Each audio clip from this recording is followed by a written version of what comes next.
The Steel Structures Education Foundation is an organization established to foster increased awareness of steel as a building material and to expand the knowledge and understanding of the use of steel in construction. Years ago, when we looked ahead to the urban landscape of the 21st century, we imagined a skyline dominated by multi-story buildings. That future is now here. But the modern urban environment has an unexpected number of single-story structures, and many of those are framed in steel. In this program, we look at the design and construction of the single-story building. We examine the vertical and lateral loads that these buildings must carry and the structural systems used to transfer the loads to building foundations. We start with the loads. In Canada, one of the most severe loading conditions to consider is snow. Snow can pile up locally, especially where there are changes in roof elevation, as this model simulation demonstrates. And when rain is trapped in the snow, the load substantially increases. It's not surprising that structural failure in building roofs is most frequent under snow load conditions, and rain must also be considered as a separate load source. Designing for rain loading is often compounded by local bylaws. Some municipalities restrict the volume of runoff from building roofs. In these cases, the design must allow for the extra load of retained water, and the load is not always evenly distributed. Roof frame deflection can cause the rainwater to pond in low areas, causing locally heavier loads. Roof stiffness to avoid deflection and drains at low points are therefore two important design considerations. To carry roof loads due to snow and rain, sheet steel is the first line of defense. The designer chooses one of a number of standard roof deck profiles based on deck span, sheet steel thickness, and anticipated roof load. A coil of sheet steel is roll-formed into the deck profile selected, and a flying shear cuts it into suitable lengths. Open-web steel joists, simply called joists, support the roof deck. Each manufacturer uses its own proprietary joist design, selecting components that comply with the specified performance criteria. Assembly line fabrication reduces overall costs. In areas where there are extra loads from deeper snow, designers will often call for a joist with a larger capacity to support the additional weight and place the joists at the normal spacing. But the production of these few heavier-duty joists is apart from the assembly line and can drive up costs.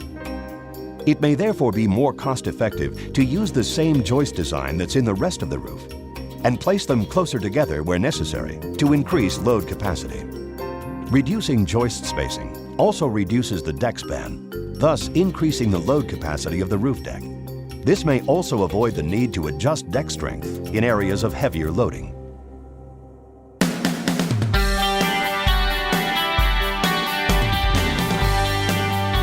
The next element in the steel framing of a one-story building is the girders.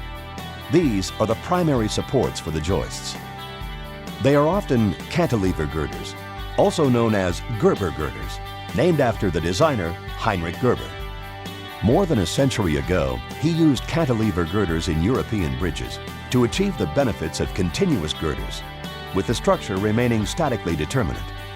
In buildings, Gerber girders are continuous over adjacent columns, with simple span drop-in segments attached to the ends of the cantilevers. This continuity over the supports reduces deflections and simplifies connections. The system also derives significant economic benefits from material savings, easier fabrication in the shop, and faster construction in the field. There is one critical fact in the consideration of this design. The maximum bending moment under uniformly distributed loads frequently occurs over interior columns. This point of maximum negative moment coincides with the maximum shear force in the girder. Therefore, stability of the girder column joint is an essential factor in the design. When roof loads are low, as they are most of the year, the assembly usually remains stable. However, as loads increase, there is a tendency for the bottom flange of the girder and the top of the column to move laterally. This can create instability. The solution is in the framing details that transfer loads to the girder top flange from the joists. good practice dictates that there will be a joist at or near the column. An extension of the joist bottom cord may be used to tie and stabilize the girder bottom flange, thus stabilizing the top of the column. Alternatively, stiffeners on the girder web above the column may be sized to provide column continuity, joint stiffness, and joint stability. In fact, designers will often combine these two systems for additional safety. Continuing our look at the single-story steel structure, the next step is the columns, interior and exterior. We start with interior. These columns are normally designed as axially loaded pin-ended members that are laterally unsupported along their length. Their design length is approximately the same on both principal axes. This symmetry, combined with compression-only loading, usually makes square hollow structural sections the most economical choice. Exterior columns often involve a different set of design criteria. First of all, there are wind loads to consider. Wind produces loads on both the windward and leeward faces of the building, as well as uplift forces on the roof. Sometimes building walls are capable of spanning from the foundation to the top of the building. This distributes wind loads in more or less equal shares to the roof level and the foundation. In these cases, the exterior columns can function primarily as axially loaded members. However, much more frequently, the wall consists of cladding that is attached to the exterior columns. Wind loads on the cladding are locally transferred to secondary framing members called girts, and from the girts to the exterior columns. Girts are used in a horizontal plane with sag rods to support them temporarily, and with their spacing usually determined by the load capacity of the cladding panels. The columns then must support both wind loads on the wall applied through the girts and axial loads from the roof. In many cases, girts are attached to columns on their outer flanges. These horizontal loads may reverse with the wind direction, which makes it necessary to consider stability of the inner column flange. To supply both axial load capacity and bending capacity, designers will usually choose a column with greater strength on its primary axis, such as a wide flange column section. The spacing between primary exterior columns is usually a reflection of the interior column grid and may be too great for economical spans of the wind girts. Secondary columns placed between the primary columns will reduce the girt span. These additional columns are known as wind columns. In fact, they might well be called wind beams because their major function is to resist horizontal loads from the wind girts. These are the main framing elements in the construction of a single-story building: the roof deck, joists and girders, interior and exterior columns, girts and wind columns. Now, let's see how these framing elements work together in tandem with the bracing to provide overall building stability under gravity loads and to resist horizontal loads from wind or earthquake. Loads at the bottom of exterior columns are transferred directly to the foundations. Loads at the top of exterior columns must be resisted at the roof level. The designer must find a way to distribute these horizontal loads to bracing elements, which quite frequently can only be accommodated along the perimeter of the structure. How do designers transfer loads to these isolated elements? Most often, they use the roof as a structural diaphragm.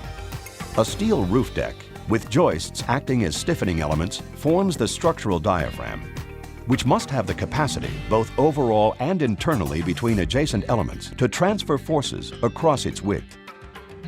In addition, the boundary of each diaphragm must have sufficient connections to transfer forces through bracing elements to the foundations. Sometimes a steel deck diaphragm alone may not be capable of distributing forces applied on the building. In such cases, a bracing system in the plane of the roof supplements the diaphragm locally where stresses are high, or may even replace the deck diaphragm. Now that we have seen the loads and the components that support them, let's look more closely at actual site construction. The building contractor constructs footings to plans and specifications, complete with anchor bolts.